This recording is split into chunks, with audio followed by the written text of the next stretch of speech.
भी होते हैं एब्सोल्युटली आशुतोष, इस पे बहुत स्ट्रिंजेंट एक्शन की इसलिए भी जरूरत है कि कई केसेस ऐसे होते हैं कि वो पुराने केसेस होते हैं, भले ही आपका वो ऐप जो है वो बंद हो गया हो, लेकिन इनके पास सारा डेटा होता है और ये एक्सटॉर्शन का धंधा चलाते हैं। तो ये बड़ा इंपॉर्टेंट होगा। देख रहे हैं हम जो रिपोर्ट्स आ रही है पुलिस की ओर से, एक आदमी को 50-50 अलग अलग कॉल से परेशान किया गया और जब तक 15 लाख रुपए वसूल नहीं लिए गए उससे, तब तक वो उन लोगों ने पूरा चैन की सांस नहीं ली। तो एक छोटे से ब्रेक के लिए रुक रहे हैं, ब्रेक के बाद इस चर्चा का भी अपडेट लेंगे और साथ ही साथ आगे और कैसे पार से पाया जा सकता है इस पूरी समस्या से, इस पर चर्चा छोटे से ब्रेक। आरबीआई की तरफ से बार बार उनकी तरफ से इंटरनली बहुत कोशिशें हो रही हैं और ये इशू ही इतना कॉम्प्लेक्स है कि आई एम श्योर टाइम लग रहा होगा, लेकिन आपको नहीं लगता कि थोड़ा सा जल्दी अब मौके की नजाकत को देखते हुए आरबीआई को जल्द से जल्द सख्त से सख्त गाइडलाइंस लेकर आनी चाहिए? दीपक जी, एक्चुअली गाइडलाइंस मतलब कुछ दिन पहले अपना आरबीआई गवर्नर जी ने भी बोले थे कि अभी और एक 3-4 हफ्ते में आ जाएगा। तो मुझे लगता है कि ये काफी मतलब अगस्त में हम लोग महीने में हम लोग एक्सपेक्ट कर सकते हैं कि ये गाइडलाइंस आ जाएगा। बट मेरा एक मानना ये है कि ये जो गाइडलाइंस आएगी वो जो ऑलरेडी जो लीगली एंटिटी ऑपरेट कर रहे हैं उनको एक फ्रेमवर्क आएगा, उनके ऊपर सारे गाइडलाइंस आएंगे कि किस मात्रा में डेटा कलेक्ट करे, किस मात्रा में कस्टमर को एजुकेट करे, उनका क्या ब्याज पे वो लेंडिंग हो रहा है या क्या प्राइस वहां पे हो रहा है। और एक गाइडलाइन ये भी आएगा कि आप कलेक्शन जो करते हो या रिकवरी करते हो उसमें आपका क्या क्या राइट्स रहेगा एज अ लेंडर, कि आप कितने टाइम पे कॉल कर सकते हो, आप फाउल लैंग्वेज यूज नहीं कर सकते हो, इन सब के बारे में काफी सारा। लेकिन एक चीज और देखनी होगी मधु जी, एक चीज और देखनी होगी कि जब गाइडलाइंस आए तो जो जेन्युइन जो लोन एप्स हैं, जो जेन्युइन जो लोगों की मदद करना चाहते हैं अपने कारोबार के साथ साथ, उनके हित भी सुरक्षित रहने चाहिए, शायद इसीलिए ज्यादा वक्त लग रहा है। हाँ, उसमें भी वो लोग एसआरओ को एक कदर कर रहे हैं, जो एक एंटिटी रहेगा जो एप्स को अक्रेडिट करेगा, मतलब वो एप्स को अप्रूव करके बोलेंगे कि ये एक लेजिटिमेट ऐप है और जो वहां से अक्रेडिटेशन नहीं लिया है तो वो एक आसान हो जाएगा कस्टमर्स को आइडेंटिफाई करने के लिए कि कौन सा ऐप इलीगल है। बट मेरा मानना ये भी है ना कि अभी जो ऐप्स जो चला रहे हैं वो ऑलरेडी उनको पता है कि इलीगल है, वो गाइडलाइंस के बिना भी उनको पता है कि वो इलीगल है, तो वो लोग इंडिया से बाहर क्यों चलाते हैं? अभी इशू क्या है कि ये पूरा एक क्रिमिनल एक्टिविटी है। देखिए, जो गाइडलाइन आएगा जो वो एक सिस्टम बनाएगा अंदर इंडिया के अंदर, जो लोग ऑलरेडी वो बाहर बैठ के उनका इंटेंशन ही इलीगल काम करना है, तो उनको कैसे रोका जाए? ये आपने बड़ा इंपॉर्टेंट बोला कि गाइडलाइंस आप कितनी भी दे दीजिए कानूनी दायरे में आप, लेकिन जिसको इलीगल एक्टिविटी, जिसको क्रिमिनल एक्टिविटीज करनी है, उसके लिए गाइडलाइंस का और कानून का क्या मतलब? वो तो मांग के बैठा हुआ है कि मुझे कानून से बाहर जाना है। ये एक बड़ा इंपॉर्टेंट हो गया। ऐसे में कितना चुनौतीपूर्ण होगा सरकार और तंत्र के लिए। राव सर, ऐसे में चुनौती हो जाती है और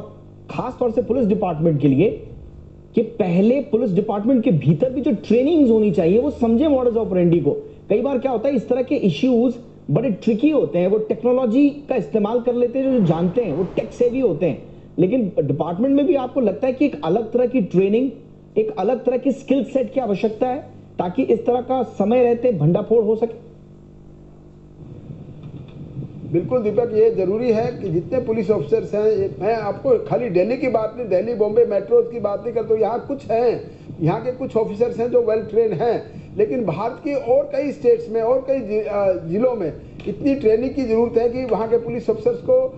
कंप्यूटर की जानकारी नहीं है, उनको साइबर क्राइम की जानकारी नहीं है और टैक्स से भी इतनी ज़्यादा नहीं है। तो अभी ये ज़रूरत है, क्योंकि हम कितना डिजिटाइजेशन पे जा रहे हैं और कितना हमारा कम्युनिकेशन बड़ा फास्ट होता जा रहा है और कितना ऐप्स की इतनी भरमार हो गई है, तो हमारे हर पुलिस ऑफिसर को technical know how, technical training की बहुत सख्त जरूरत है, ताकि वो कम से कम समझे तो सही क्या हो रहा है। कोई रिपोर्ट करने वाला आता है तो उसको वो क्या रिपोर्ट लेके आया, बिल्कुल, और उसने करना है, और बहुत जरूरी है सर। आई एम सॉरी, मैं टोक रहा हूं, मेरे पास वक्त की कमी है। और ये भी जरूरी होगा कि जब कभी भी कामयाबी मिलती है किसी केस में, तो वो पूरा का पूरा ऑपरेशन का बिल्कुल ताना बाना एक दूसरे से शेयर करना भी आवश्यक है, क्योंकि एक दूसरे से फिर अनुभव भी मिलते हैं। आशुतोष, बहुत 10 सेकंड्स में आपसे मैं समझना चाहूंगा, अब इसमें कानून एक बहुत इंपॉर्टेंट रोल प्ले करेगा बिल्कुल ऐसे लोगों को सही सजा देने में। क्या आपको लगता है कि वो प्रावधान हैं पूरी तरह से कि इनको माकूल सजा मिल पाए? देखिए, आज की डेट में ऐसा नहीं है कि आरबीआई ने कोई गाइडलाइन नहीं दिया है। आरबीआई ने तो 2020 वगैरह में भी गाइडलाइंस दिया था कि इस तरह की जो कंपनीज हैं जो लोन दे रही है उनको एज एनबीएफसी रजिस्टर कराना होगा अपने आप को, और जिनको आप लोन दे रहे हैं उनसे आपको केवाईसी जो डॉक्यूमेंट्स है वो लेने पड़ेंगे। लेकिन इसके बावजूद बहुत सारी ऐसे जो एप्स हैं जो इलीगली ऑपरेट हो रहे हैं, जो गलत तरीके से लोन दे भी रहे हैं और गलत तरीके से उसकी वसूली भी कर रहे हैं, एक तरह से एक्सटॉर्शन कर रहे हैं, जिसके ऊपर बहुत सारे क्रिमिनल केसेस रजिस्टर हुए हैं। आज की डेट में भी जो हमारा इंडियन पेनल कोड है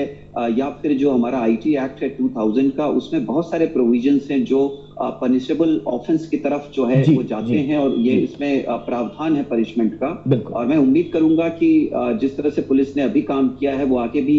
इसको सीरियसली लें, वो छोटे और बड़े अमाउंट। बिल्कुल, और अब थोड़ा काम बढ़ भी गया आशुतोष, बिल्कुल आपने सही कहा, थोड़ा काम और बढ़ गया है, क्योंकि अब इसके तार नेपाल और चाइना से जुड़े हुए नजर आ रहे हैं। पहले भी थे, लेकिन अब जिस तरह से दायरा बढ़ा रहे हैं और एक तरह से दिखा रहे हैं कि एक तरह से चुनौती दे रहे हैं पूरी की पूरी व्यवस्था को, कि अगर आपने हिंदुस्तान में सख्ती की तो हम नेपाल चले जाएंगे, नेपाल में सख्ती करोगे तो हम चाइना चले जाएंगे। ये चुनौती है। अब इस चुनौती को किस तरह से हमने ली तो है ये चुनौती, और बहुत अच्छे तरीके से जवाब भी दिया जा रहा है हमारे तंत्र की ओर से, लेकिन at the end of the day ये पूरा क्लियर कब होगा, पूरा का पूरा ये करप्ट और क्रिमिनल सिस्टम, इस पर अब सबकी नजर। बहुत बहुत शुक्रिया आप तीनों का वक्त निकालने के लिए। Rao sir thank you so much, Madhu ji बहुत बहुत शुक्रिया आपका, आशुतोष। ये थी जी बिजनेस की न्यूज़, जो फर्जी ऐप से लोग इतना कमा रहे हैं उसके बारे में खबर।